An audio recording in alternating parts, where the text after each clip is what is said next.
Welcome back to another day of the news. It is 9/20, September 20th. We're going to start with something just a little light because it gets a little crazy as we go on. Trump promises best year ever next year, vows to protect gun rights. It's just at his rally, he's just promising to protect Second Amendment rights. If I'm re-elected, it is 100% safe. It is not gone. If not, it is gone, the president wrote.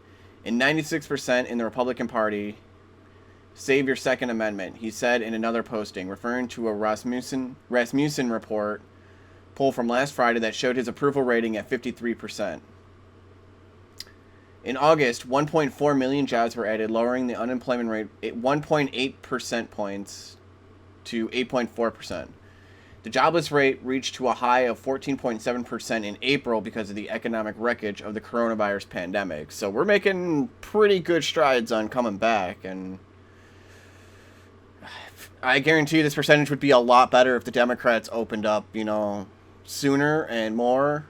And I guarantee that percentage would have been in probably the sixes if, places like Chicago, New York, most of California. On the next bit, because of Ruth Bader Ginsburg's death, Dem donors smash Act Blue's daily record. Democratic online donors set a new one-day fundraising record on Act Blue in the hours following Supreme Court Justice Ruth Bader Ginsburg's death, pouring money into Democratic Senate campaigns and other causes as Republican senators pledged to vote for a new justice nominated by President Donald Trump. Donors gave more than $42 million to candidates and groups Saturday via Act Blue, the digital fundraising platform widely used by Democratic candidates and political committees. With more than 8 hours to go in the day, according to the ticker on the front page of Act Blue's website, after midnight, Act Blue announced its users had given $70.6 million on Saturday, shattering the old mark. So, they're raising money on someone's death. I'm okay. I get it for, for the Supreme Court nomination, but I don't know. Seems a little weird, like you'd want to just donate your money just because a politician died. I know that just seems a little weird to me, but okay. I do get that some people hold her to high esteem, but why do you care? Oh, hold on. Like, I get it, maybe help their family, maybe just, help pay for the funeral, have a really nice big funeral, help with that, but I don't know, I don't get the point to, helping with the other stuff just because of her death. That's the only reason. If it's just because of Ruth Bader Ginsburg, then I don't know, that just seems weird. Alright, it's time to kind of get into the crazier stuff now. Mitch McConnell's Kentucky home targeted in Supreme Court vacancy protest. Protests erupted within pretty much hours of Ruth Bader dying, it being announced that Ruth Bader dying. At least one protester was arrested Saturday. A group of about 100 people gathered outside the Kentucky home of Republican Senator Mitch McConnell. The Senate Majority Leader is a key figure in determining whether a nominee appointed by President Trump will succeed the late Justice Ruth Bader Ginsburg on the Supreme Court before Election Day. Ruth sent us and no ethics, no shame, read some of the signs carried by crowd members in Louisville. Local Fox station WDRB-TV reported. Hey, hey, ho, ho, Mitch McConnell has got to go, others chanted. Reports were unclear on whether McConnell was at home in Kentucky or in Washington on Saturday. I don't know. All I gotta say is it's probably not cool to go to his house, specifically, because, I don't know. Do what you want to do, though. That's all I gotta say. I can't really stop you. Protesters gather outside Mitch McConnell's Kentucky home to demand he stop pushing forward with SCOTUS pick following death of RBG. They just don't want him to... They don't want another Supreme Court justice before the election, because once all the election interference starts to go crazy, there's going to be a 4-4 vote, and it's just going to be a complete divide, and a civil war could go hot. We're right now in a cold civil war at this point, and it could go hot in an instant, and it's about to. We're already getting deaths of police officers all over the place. They're being targeted. They're going to start probably going to politicians' homes. They're probably going to... Who knows? Who knows what's going to happen? But we just all need to be wary. and not go crazy. That's all I gotta say. Do not go crazy. Keep a clear, rational mind, and we need to do just what is necessary for this country. Like, we need to pick another Supreme Court justice needs to be picked as soon as possible, because we cannot have a 4-4 vote. We cannot have it become that divisive. Democrats, on the other hand, are probably going to choose a different option. Burn Congress down. Former CNN host, prominent writers, and a professor all urge a violent response if Ruth Bader Ginsburg's Supreme Court replacement is voted in before the election. Celebrated left-wing writers, a professor, and a TV host are among famous faces to call for a violent response if Donald Trump succeeds in securing a placement for Ruth Bader Ginsburg. Reza Aslan, a religious scholar and former CNN host, tweeted to his 293,000 followers, "If they try to replace RBG, we burn the entire effing thing down." So yeah, we covered some of these yesterday. So they pretty much just want it all to burn to the ground at this point. It's what it really seems to be. We've got, and then it's just pretty much everyone in politics is saying, you know, what their opinion is on the matter. Some say, hey, we need to, some say, hey, we need to probably put someone in there. Others are saying, no, we need to wait. Lisa Murkowski and Senator Collins are being put up there in the forefront a little bit more, just because they're Republicans and they're kind of saying wait until after the election. During the lame duck session, then they can appoint one. So right after literally right after Election Day. But Trump wants to get it done pretty much this month. He wants a pick within the week. And we'll get to the two likely candidates in a minute here. But first, we got AOC. Let this moment radicalize you. Ocasio-Cortez sent a message to Dems after Ruth Bader Ginsburg's death. Sorry. So you know that they're getting hyped up for something. They're going to do something probably radical, as AOC puts it. Democrats, Armageddon option. Furious Democrats are considering total war, profound changes to two branches of government, and even adding stars to the flag if Republicans jam through a Supreme Court nominee, then lose control of the Senate. Yeah, it's just, the willingness to go that far is just insane. They're willing to just upend everything in order to gain power and seize control again, just because they lost in 2016. They couldn't handle it. And for the last 4 years, and trillions in taxpayer money devoted to trying to get them back into power, them stealing this money from us, not everybody just giving it to them. Obviously, with, you know, some of the stuff we covered a little earlier, they're obviously getting some pretty massive donations, but yeah, a lot of it is taxpayer money. On the table, adding Supreme Court justice, eliminating the Senate's 60-vote threshold to end filibusters, and statehood for D.C. and Puerto Rico. If he holds a vote in 2020, we pack the court in 2021. Representative Joe Kennedy, 3rd Democrat from Massachusetts, tweeted. Why it matters. Democrats are enraged by GOP hypocrisy of rushing through a new justice for President Trump after stalling President Obama's final nominee. So yeah, they're kind of just mad about that, but it's... I mean, it was all fair. I mean, it's all fair in politics there. There wasn't anything really to bring up about that, in all honesty. Dems are optimistic about blocking the nominee, but they have many ways of retaliating if they win Senate control, and are licking their chops about real movement on ideas that have been pushed futilely for decades. For instance, the Constitution doesn't fix the number of justices, which could be changed by an act of Congress and the president's signature, according to the National Constitution Center. So yeah, it can be changed, and it has been changed in the past, but at this point right now, at this pivotal moment, it could be. It could just change everything. It could put the Democrats into such a form of power that they could become authoritarian dictators. Who knows? It could happen with the Republicans. The way that it just changes. We can't just start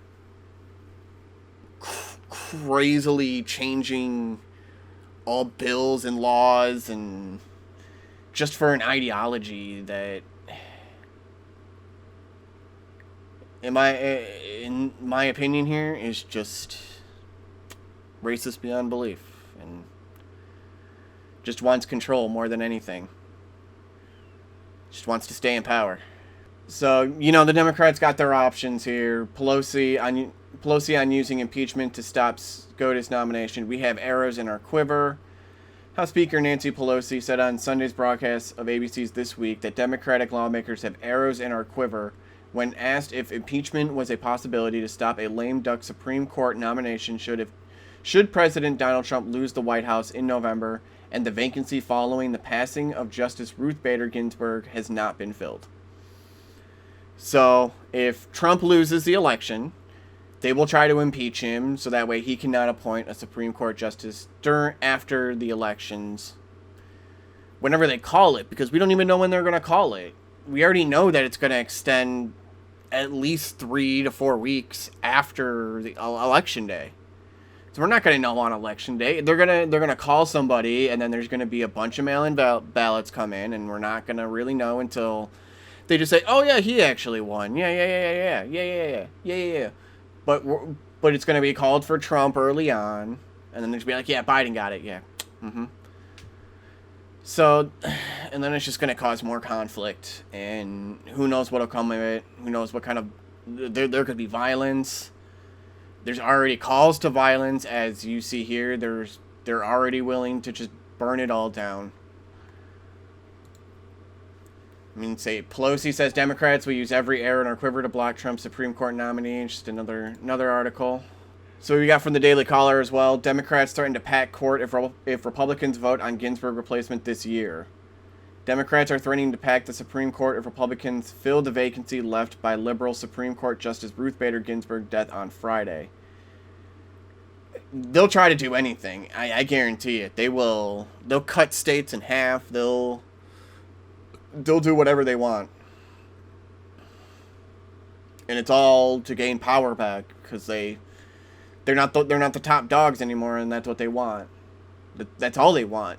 It's clear that they're power hungry. We got from the Huffington Post, the nightmare scenario that keeps election lawyers up at night and could hand Trump a second term.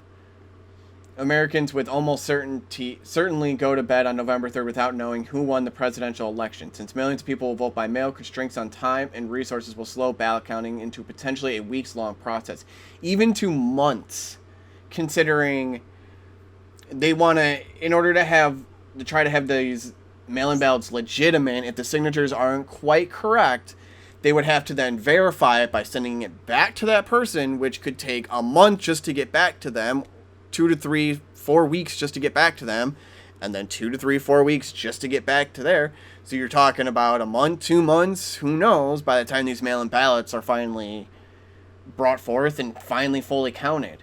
Who knows by that point what has happened in the handling of these ballots. There could end up being just hundreds of thousands, if not millions, just show up out of nowhere. This is why the mail-in ballots is just, it's not a good idea. Trump says he'll announce a Supreme Court nominee next week. Amid chants of fill that seat at a rally in North Carolina, President Donald Trump announced Saturday that he will nominate a new Supreme Court justice next week to fill Ruth Bader Ginsburg's seat. Trump, who vowed earlier Saturday to nominate a new justice without delay, told rallygoers that he will be putting forth a nominee next week. Trump vows to choose a woman to fill Ginsburg's Supreme Court justice, trying to keep the balance. Trying to, just replace, I guess a woman with a woman, because why not? If she's a good enough candidate, then might as well. I'm down for that. It's not a problem with me, as long as she's a good candidate. As long as she's willing to, do what's actually right for this country. and not just what's being told. Trump expects to nominate woman to replace Ginsburg. You know, Trump says Supreme Court nominee will be a woman from Wall Street Journal. Trump vows to nominate a woman, so who can it be? Trump's Supreme Court pick likely to be Amy Coney Barrett or Barbara Lagoa, reports. Two names have been emerging from the list of Supreme Court contenders President Trump is said to be considering following the death of Justice Ruth Bader Ginsburg, according to reports. Judges Amy Coney Barrett in Chicago and Barbara Lagoa in Atlanta are said to top the list. Trump told North Carolina rally crowd Saturday night that he intended to nominate a woman to succeed Ginsburg, who died Friday at age 87 after a battle with pancreatic cancer. It will be a woman, a very talented, very brilliant woman, Trump said of his potential choice. I think it should be a woman. I actually like women much more than I like men. Obviously, you know, it's a bit of a joke. I mean, come on. A guy obviously is going to like, women more than just men.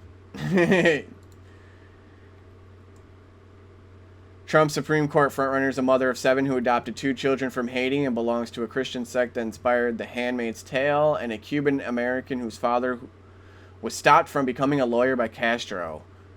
What a headline, Daily Mail. What a headline.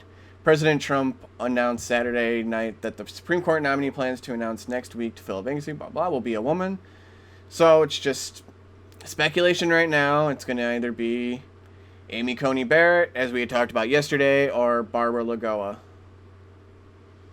The other 5 women on Trump's short list of 20 names are Kate Todd, Deputy White House Counsel, Sarah Pitlick, U.S. District Court for the Eastern District of Missouri, Allison Jones Rushing, U.S. Court of Appeals for the 4th District, Martha Pacold, U.S. District Court for the Northern District of Illinois, and Bridget Bade, U.S. Court of Appeals for the 9th District. So, there's definitely a few people, but those are the 2 that everyone seems to be looking out for. Amy Coney Barrett, frontrunner to replace Ruth Bader Ginsburg on Trump's list of justice nominees. Sources from ABC News. We're going to get into some of the protests now. From the Gateway Pundit, Black Lives Matter activists wearing Justice for Breonna Taylor shirt walked into a Louisville bar and murdered 3 people. Some people say it's random, but I mean, it could have just been politically motivated. The bar owner is a retired police officer, so they could have known that, and they could have just walked in and just started shooting. You know, guy could have just been crazy. He was found later in a bush, and he was caught. 2 of the victims were white and 1 was black. Torian Jermaine Hudson, 26, and William Scott Smallwood, 48, were pronounced dead at the scene, while Stephen Matthew Head, 24, died from his injuries at University Hospital. One of the victims was the fiancé of the bar manager, and all 3 of the men worked together. Hudson has a younger daughter, per the GoFundMe, for his family. Police have not yet announced the killer's motivation for the attack. So we'll see if it was politically motivated, or, you know, maybe he just snapped and went crazy. But we'll check back. We'll get an update on that probably tomorrow. GoFundMe deletes Black Trump supporters fundraiser for bulletproof vests and keeps Antifa's identical fundraiser up, which we have right here. It is still up. GoFundMe deplatformed a fundraiser for protective vests launched by a black conservative who was allegedly stabbed by an Antifa militant, but it still allows an Antifa version with over $36,000 raised to remain up. Yeah, I mean, that's GoFundMe for you. They don't really care. They seem to want to supply and promote this kind of rhetoric. They want to be with Antifa. They want to be with Black Lives Matter. They know. So GoFundMe isn't going to be, I would say, if you're not part of that organization or group or movement, whatever, GoFundMe is going to ban you. So you're going to have to try to find some other choices. They did end up raising about $10,000. Yeah, they did end up raising about $10,000. And through like PayPal and a few other different sources. So they were able to manage to get, you know, some promotion. This is just, the one of the original posts. Antifa militant who stabbed black Trump supporter in Portland released on bail by Antifa bail group. So the guy did get released on bail, and he is free. I don't know if he got federally charged. He could be one of the people that have been federally charged. I will have to look into that. We've got from Andy No here. Last night, we've got protests. BLM Antifa in Portland took over the street outside the Central Police Precinct after smashing up businesses. They've blocked the road for hours. They make the passenger of this car give the Black Power salute and chant Black Lives Matter. So yeah, they forced him to. Even when he did it, they're like, we can't hear you. We need you to do it. And then afterwards, the truck was smashed up later. So they don't really care. They'll force you to do it, and then they'll find you later and smash up your car because you didn't do it fast enough. Because you just didn't do it on response. And that's what they want. They want you to fear you. So all you can see, they were lighting flags on fire. The thin blue. Antifa BLM riders burn a thin blue line flag in downtown Portland. Blue lives splatter. They shout. I gotta turn off. I gotta do the setting to turn off videos from just automatically playing. Police arrested nearly 90 protesters at Abolish ICE protest in New York City. Police arrested nearly 90 protesters at an Abolish ICE demonstration Saturday in New York City's Times Square near the New York Police Department's headquarters, police said. The New York Post reported that the police and protesters who were demonstrating against immigration and customs enforcement based on recent reports that the agency performed unneeded hysterectomies on illegal alien women clashed in Manhattan Times Square, which is horrible. Horrible. And the people that owned the actual detention center, considering it was privately owned and already had problems, shouldn't have owned that detention center. There's clear cut that we do have problems and they need to be rooted out. That's for sure. Up next, we got screaming Black Lives Matter militants surround outdoor diners in San Diego. Young mother clutches her baby in fear. Screaming Black Lives Matter militants on Saturday night terrorized families dining outdoors in San Diego, California. The terrorists marched through Little Italy's Piazza della Famiglia, screaming, "White silence is violence." Black Lives Matter terrorists surrounded families with young children dining outdoors, screaming, "You're on stolen land." A young mother sitting at a table clutched her baby in fear. The BLM militants also blocked a street and harassed motorists. So it's just more protesting. What can you say but, just kind of what's happening around, just the details. So that's the protesting that's kind of been happening. On the last bit, we're just going to go over into the miscellaneous then. An envelope containing ricin was interrupted in the White House mail. It was just intercepted in the mail. It was addressed to the White House for Donald Trump, and it's a poison. Ricin is a poison. People are going to start targeting him. They're going to start targeting others. It's going to get crazy. People need to be careful, because they're even coming for random people's homes. It's not safe for anybody now. But anyways, WeChat ban blocked by federal judge in ruling against Trump administration. So a federal judge in California temporarily blocked the Trump administration executive order curbing Americans' use of WeChat, upholding a motion from users of the popular Chinese-owned messaging and e-commerce. So yeah, they just gave them some more time. It makes it so people could still download the app and use it, and people still were able to use it, but certain functions weren't able to work, and you weren't able to then download it. Up next, China says TikTok parent company ByteDance said it only had learned about Trump deal in the news. Chinese state media has said TikTok's parent company ByteDance only learned of an apparent $5 billion education fund contribution with a deal to allow the platform to operate in the United States through news reports. Well, that's on Oracle and Walmart, considering they're the one that bought TikTok and seems to approve this. I mean, is that really on Trump? I guess he did say it, but you might want to be talking to Oracle and Walmart about this, because ByteDance doesn't seem to be happy. Texas braces for another hurricane as Tropical Storm Beta gains strength in the Gulf of Mexico with 60-mile-per-hour winds and is expected to make landfall early next week. So just the next storm coming in. We've had, what, 3 or 4 now? I believe 4 at this point. And we've got, you know, another 3 or 4 lined up. So they're coming. Coronavirus update. U.S. on brink of 200,000 deaths. Britain considers 2-week lockdown amid surge. So we're getting close to the 200,000, and something just seems a little wrong here, because some new speculation. America on Sunday near 200,000 deaths from coronavirus, with the University of Washington predicting the number of fatalities will nearly double by January.